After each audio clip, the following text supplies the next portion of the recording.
জামালপুরে channel I এর cameraman Belal Hossain শান্তর ব্যবসায়ী প্রতিষ্ঠান শান্ত ডিজিটাল স্টুডিও অ্যান্ড ভিডিওতে তালা ভেঙে যাবতীয় মালামালসহ চ্যানেল আই এর ক্যামেরা নিয়ে গেছে চোর চক্রের সদস্যরা।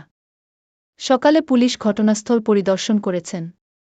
গতকাল রাতে পৌর শহরের বোর্ডঘর বাজার এলাকায় শান্তর ব্যবসায়ী প্রতিষ্ঠানে এমন চুরির ঘটনা হয়েছে। এতে তার প্রায় ৪ লাখ টাকার ক্ষতি সাধন হয়।